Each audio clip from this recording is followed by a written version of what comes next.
of the New York Taxi Workers Alliance, and please take it away. Thank you so much. Good evening, everybody. As the Congressmember said, my name is Bhairavi Desai, and I'm the Executive Director of the Taxi Workers Alliance. So about 80% of our members actually now drive for Uber and Lyft. Boy, if you were to go into the dictionary to look up, predatory practices, anti-competitive practices, I'm pretty sure Uber would be the image, Some people think of it as a corporation. It's even become a verb, right? But as they say, not everything that glitters is gold.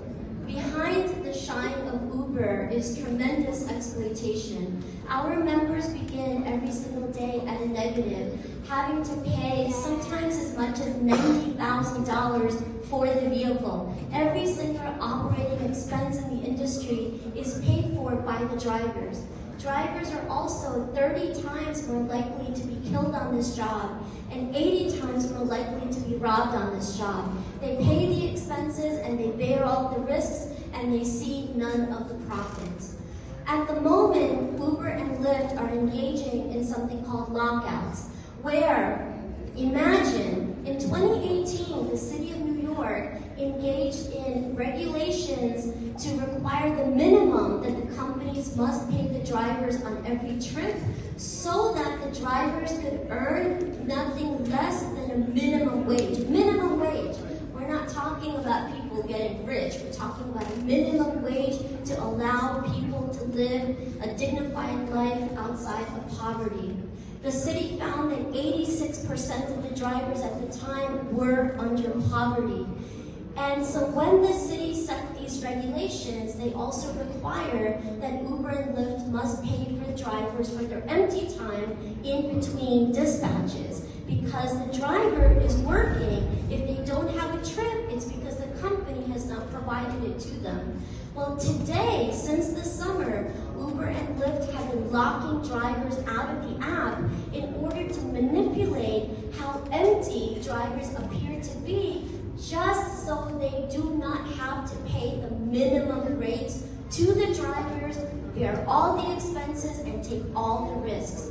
These same corporations, Uber, after it went public, raised the fares on the public by over 60%. Today, while they're locking drivers out of the app, when drivers go into a surge zone, where the public is being charged more because they've been told that there's a scarcity of drivers, the drivers are still not allowed to get back onto the app. The very scarcity that the companies are saying is the reason they have to charge the public more for, they themselves are creating. On one hand, they're overcharging the rider. On the other hand, they're underpaying the driver. These practices, these anti-competitive practices, and their obsession to monopolize has always come at the expense of the drivers. For years, they starved the Uber driver so they could starve the taxi driver. Today, they starve the Uber driver so they can outcompete each other. These companies must be investigated. Their predatory practices of low pay, of over-firing, of junk fees, they must come to an end. Once upon a time, taxi driving was considered a pathway to a middle-class life.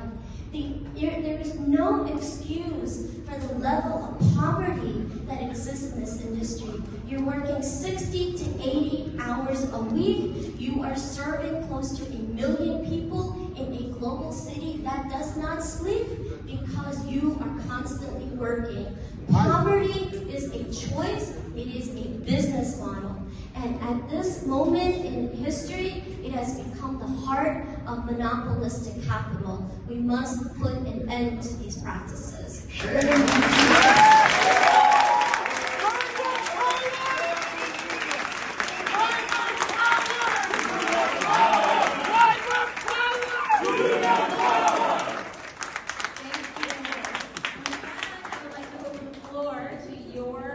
Chair of the Federal Trade Commission, Chair Lina Khan.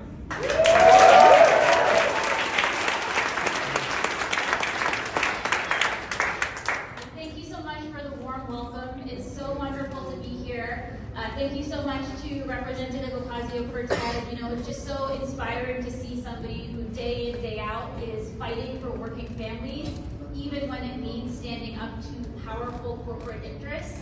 And so people of Bronx and Queens are just so lucky to have such a remarkable fighter for NYTWA.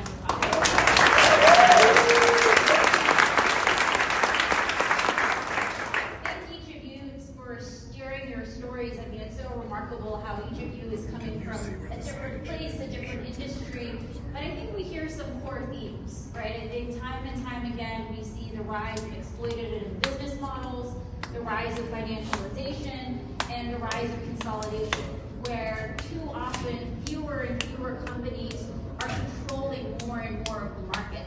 And if you look at the last 40 years, I mean, one of the biggest hidden trends in our economy has been the enormous concentration of economic power. And you can just pick your